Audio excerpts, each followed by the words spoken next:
Good morning. Welcome to Walking Boxing. It is Monday, October the 20th, 2025. And interesting morning this morning. It's actually quite warm. It's about 15 degrees, which is beautiful, but it's been absolutely pouring all night, and it literally stopped about an hour before I got up and come on this walk, or we come on this walk. And I didn't think we'd be out because it was been, as I said, absolutely pouring all night, which is good. We need a bit of rain, and it's got that nice, beautiful, that smell and the feel of what it's like after it's been raining. Just that smell in the air with the pine trees and everything, just beautiful. So should be a beautiful day. At about time we got some decent weather. All right, on to the boxing on this day. And the only real thing of note I could sort of see was back in the year 2000 in, I think it was Auburn Hills, Michigan. Iron Mike Tyson and Andrew Golota. Well, I was going to say it was a famous fight. It's probably more infamous more than anything because it only went 2 rounds. On paper, it was going to be a ripper fight. Mike Tyson on the comeback trail after the 2 losses to Evander Holyfield. And Golota was just that big guy, the sort of fringe contender, I suppose. Really intimidating type of guy. A little bit limited in his skills, but always sort of entertained anyway. And of course, he had those fights with Riddick Bowe, and should have beaten Riddick Bowe twice, by the way. But the ill discipline brought him undone. But in this fight with Mike Tyson, he got dropped by Mike, and then at the end of the second round didn't want a bar of it and quit.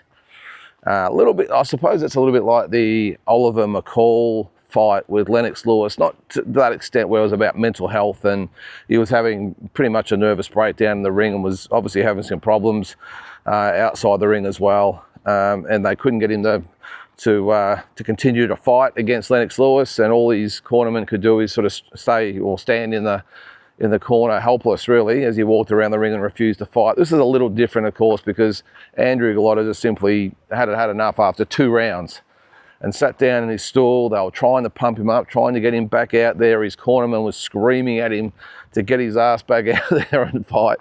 And he got up, he shrugged the corner off and just said, that's it. And I think it looked like he actually went to walk over to Mike Tyson's corner. The referee sort of stopped him mid-ring and said, Andrew, we don't need a repeat of Holyfield Tyson 2, where there was that all-in brawl in the ring afterwards. But the fight was called off, and Mike Tyson won at the time, but then the fight would ultimately be overturned, the result, to a no contest, because Mike Tyson was found to have marijuana in his system. Imagine if they tested everyone for marijuana more these days. Well, I know they test them for everything, but if they were suspending fighters for using marijuana these days, I mean, all you got to do is walk down any street in America at the moment, and you just walk into a cloud of marijuana over there. So I'm assuming they all do it.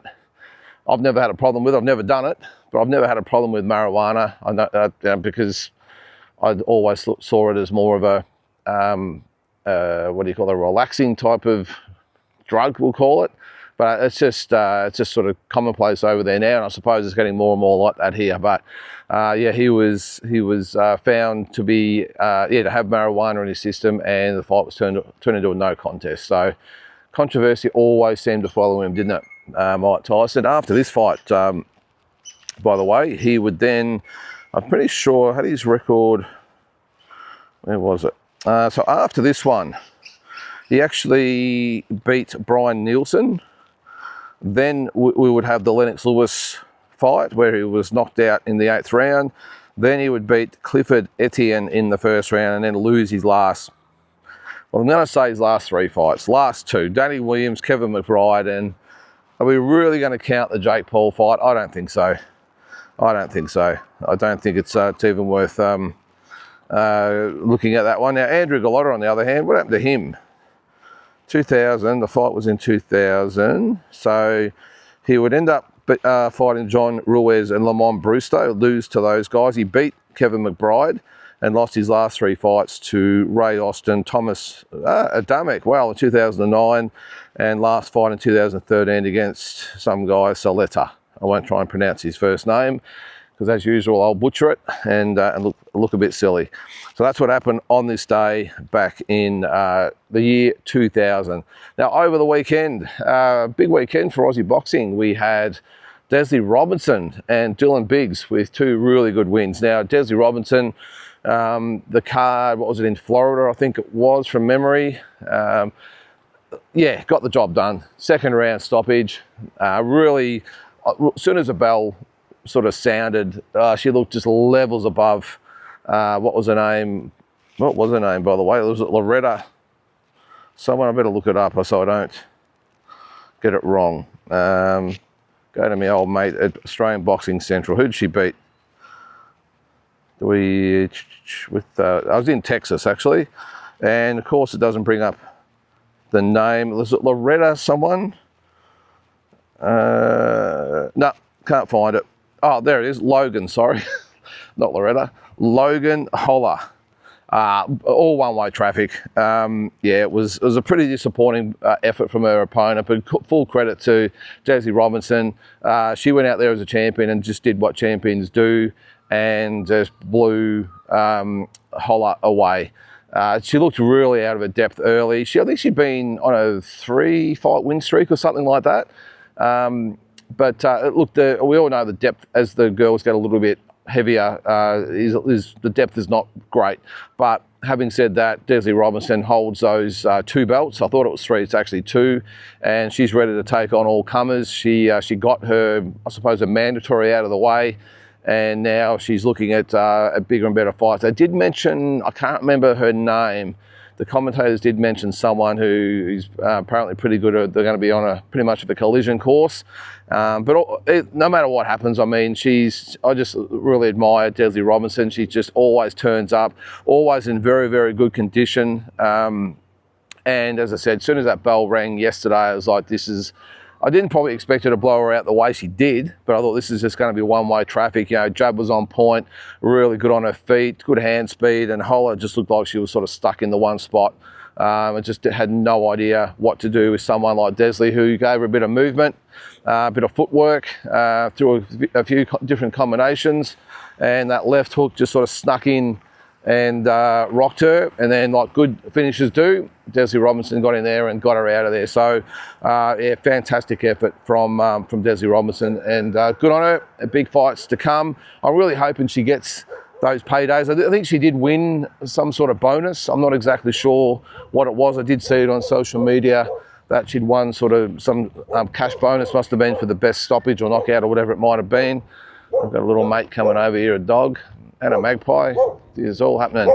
Yes, buddy. We're just passing by. How are you? Good boy.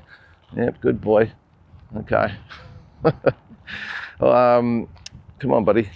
All the best to Desley, and as I said, I just hope she really gets some big payday fights, and it's her first fight in the States, so really hope it all goes well for Desley and she gets those big fights that she's after. Another fight on the weekend was Dylan Biggs. Now I'm going to have to bring up the guy's name here because he's a Frenchman. Derek Pomerleau is the one. He defeated Carlos Sinestera, and that is who Dylan Biggs will fight in the final after he beat Lancelot de la Chapelle. How cool a name is that? Lancelot de la Chapelle. Now, I haven't seen the fight, just a few highlights on social media. That was about it. I just forgot it was on, I'm sorry. A little bit going on over the weekend, so I didn't see it, but I will watch it today. And well done to Dylan Biggs. This is the guy who he was stopped by Nikita. I know he's only a young guy, by the way, so I know he's got plenty of time. But after he lost to Nikita Tszyu, he would have been scratching his head thinking, geez, I really thought I was up to it, and I've just been absolutely dominated by Nikita. So where do I go to now? And he went up in weight. Is that middleweight? Yeah, so he fought Nikita at 154. This is at 160. Went up in weight, and he's really found another gear. He's found his weight class, and it's looked really impressive doing it. The Grand Prix with the WBC, fantastic concept, really gives up-and-coming fighters an opportunity to shine. and he's taken his opportunity. So when he fights, I haven't seen any of his opponent, Derek Pomelau, so I'll definitely check him out. But yeah, he's found another gear, he's found his division, he's found what's comfortable for him, and he's done the job. So fantastic effort by Dylan Biggs, really flying the flag for the Aussies over there. Of course, we lost Hassar Hamdan in his, must have been his semi-final. No, it wasn't. It must have been a quarter-final, I think, when did he tear the bicep or something like that. So not sure when he'll be back, but that was a real shame for him. That would have been a great opportunity for him to show what he's got as well, and maybe have a couple of Aussies in the final. So yeah, great concept, the WBC Grand Prix. I really liked it. A lot of the organisations, we give them a lot of flack for different things, but I'm really glad that the WBC are doing things like this. Maybe the WBA or WBO or IBF will think of a similar type of thing, and it just gives a more of a platform to the up and comers and gives them some incentive, gives them something to strive for, because we can't all fight for world title belts, and especially when the champions fight once a year these days. Really hard for some of these guys to get opportunities, and I really think it's great. And maybe that's something that the Danas and Turki Al Sheikhs can maybe look at as well, rather than just those massive big money fights that they're doing with Canelo and Crawford and all the rest of it. Maybe filter a little bit of that money down into more things like this. Who knows? Maybe the TKO League will be something like that. I doubt it. I think it's just going to be pretty much an opportunity to try and replicate the UFC and make it as big as they can, and ultimately make a lot of money out of it. But we'll see. But yeah, hats off to the WBC. They do cop a lot, as do the other sanctioning bodies, and I think it's fantastic that they've created the Grand Prix. And as I said, it was giving fighters like Dylan Biggs an opportunity to show what he's got, and not have to sit on his hands waiting for another opportunity. So fantastic. Also on the weekend, Danny Garcia with that 4th round knockout of Danny Gonzalez. Geez, it was good to see that left hook come back out. It was a beautiful shot, wasn't it? Just boom, just right on the button, and down he went. Look, he was obviously a custom-made opponent. And that's great. That's fine. I've got no issues with it at all. That they've chosen Gonzalez. He had a pretty good record. I think it was 22-4-1 from memory. Now 22-5-1. But look, Danny Garcia just wanted to have one last fight at the Barclays Centre. Just a bit of a send-off for his fans. I thought it was great. And really good to see him with a smile on his face, the crowd roaring, all that sort of stuff. I thought it was awesome. And yeah, great to see that left hook one last time. But, look, I don't know whether he's going to continue. It was his farewell fight at the Barclays Centre, not in general, I think. So it can sometimes be a little bit of an issue. They have these sort of retirement fights or comeback fights, whatever, and they actually get a very, very beatable opponent. They do the job, knock them out, look good, and then they get ideas in their heads that they want to fight again. So I hope that's not the case with Danny Garcia. I think he could actually, if he went back down to maybe even just 154, that he could probably go okay. But yeah, I would like to see him maybe go out the way he did. He's been a warrior for a long, long time. He's given us some really good fights. So let's hope maybe that will see the end of Danny Garcia. But really good to see, as I said, a smile on his face, that left hook back in action, and highlight reel knockout to finish off. So well done to Danny Garcia. What else got there? Richardson Hitchens, I did see he was at the fight facing off with Teofimo Lopez. And he's got himself in a little bit of strife because he's got no promoter and no one's interested in him. Now, I just laugh because he left Eddie Hearn. You remember in the ring, he actually said, well, now I'm a free agent. I'm going to do what I sort of want to do. And Eddie Hearn's like, hang on, I'm the one that sort of got you where you are, and I want to take you forward. And he's obviously made him an offer, and Richardson Hitchens has turned it down and said, no, I'm a free agent. Come at me, boys. Well, no one's come at him. And now he's sort of stuck in limbo. You've got Teofimo Lopez will probably fight Shakur Stevenson early in 2026. I'm not sure why they had to do a face-off, by the way, but anyway. And you've got, who else is there? Well, the other belt holders, well, what's he got? The IBF. Sabril Matias wanted a piece of Hitchens, but he wasn't too, and he's got a fight lined up, by the way, but he was keen to fight Hitchens. Hitchens not so keen to fight him. So he's sort of been left out in the, well, in the lurch a little bit because no promoter has really approached him or made an offer to him. So you just got to be careful sometimes when you think the the grass is greener on the, in another pasture, just to do silly things like that. I don't know who was his manager, but a really poor decision, I would think, to leave Eddie Hearn, one of the biggest promoters in the sport and doing great things, a real go-getter.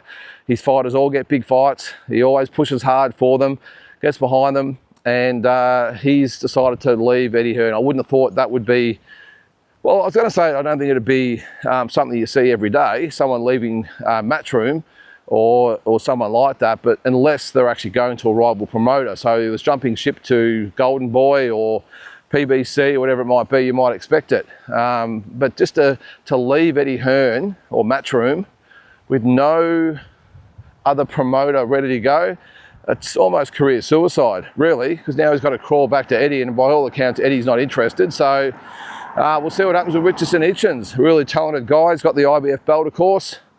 So there should be no shortage of fighters that want to take him on, or promoters that want to take him on. But at the moment, no promoter. So sometimes some people just get what they deserve, don't they? Anyway, we'll see what happens there. Derek Chisora, looks like his fight in December could be Jarrell Big Baby Miller. Now, Miller hasn't fought since August last year on the LA Riyadh season card with that draw with Andy Ruiz. Before that, he was stopped by Daniel Dubois. So he looks like he might be in the hot seat to beat, so I'm probably jumping ahead a little bit there, to fight and probably beat Derek Chisora, although we'll see. Look, it's probably not a bad option for Derek Chisora, really. It's a winnable fight for him. Big baby, can turn up in shape. Other times he doesn't turn up in shape. He's hot, he's cold, he's all over the place. Look, a tough fight for Derek Chisora, but very, very winnable. But that looks like it'll be the fight for December 13th in England. Eubank Ben's only a couple of weeks away. Can't wait for that, or 3 weeks away. So that's another. That's the fight that's probably been well, nowhere near the build-up as the first one. We've been talking about all these other fights and events that are coming up, and I haven't really spoken too much about Eubank and Ben. So, of course, it'll be a great fight. You would hope so. Look, Ben did say that, as always, he's going to win the fight. But he did say that the first fight, he concentrated too much on the violent side of things. Didn't worry about the tactics. Didn't worry about winning rounds. It was just about trying to knock Eubank's head off. Yeah, I get where he's coming from. But I thought Eubank Jr. fought really, really well that night. And I don't think, even though it was, well, I suppose it was close-ish. I thought Eubank won clearly, though.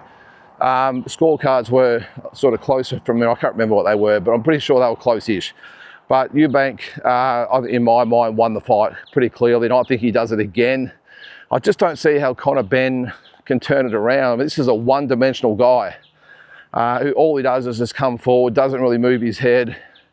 Footwork's shocking. And he just sort of stands there and tries to bomb you out, but he's not a big puncher. That's the difference. So I'm not sure what he can do to beat Eubank, who's in my opinion, no elite fighter himself, but he's good enough. He's got good boxing skills.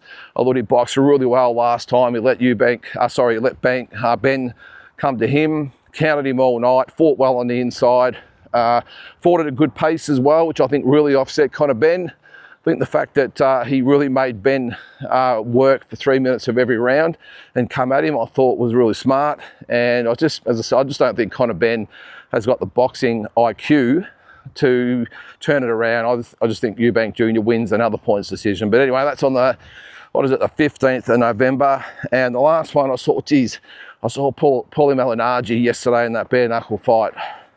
Paulie, what are you doing, mate? He was at the hospital at 4:30 in the morning, face all busted up, and he won. So you don't really come out of the fight without being completely busted up. I don't like it. I know I really, as always, admire the fighters themselves. I think they're brave and they put their life on the line. I fully respect them, but I just don't see why you would want to put yourself through that. I really don't. It's just, I mean, I love fighting, of course, but it's just barbaric. It's literally boxing with no gloves, and yeah, I don't like it. And I don't know, with that ring, it's like is it a triangle or something? Really odd looking ring. But yeah, to see the look of Paulie Malignaggi afterwards and some of those women that have got in there, look, I don't want to jump on my soapbox and be all righteous and everything, but I just think it's a shocking sport. I really do. Not as bad as that stupid slap stuff, but I just think it's bordering on just on barbaric, isn't it? To have two guys punching on with no gloves at all. So good to see he's okay though. Hopefully he doesn't keep doing it though. I just, you know, I mean, we've all got our own opinions of Paulie Malignaggi, but to see him bust it up like that, I think he said he might have had some broken ribs or something as well. Yeah, not for me. I'm sorry. I understand there's a market for it, but geez, getting in there and fighting with bare knuckles, not for me, especially when you see the aftermath of it. But anyway, it's a free world. You can do what you want, and good luck to him. So having said that, guys, that's going to do it for today. It's just starting to rain again here, so I've just arrived home. I'll go inside. Hope you have an awesome Monday. Catch you tomorrow.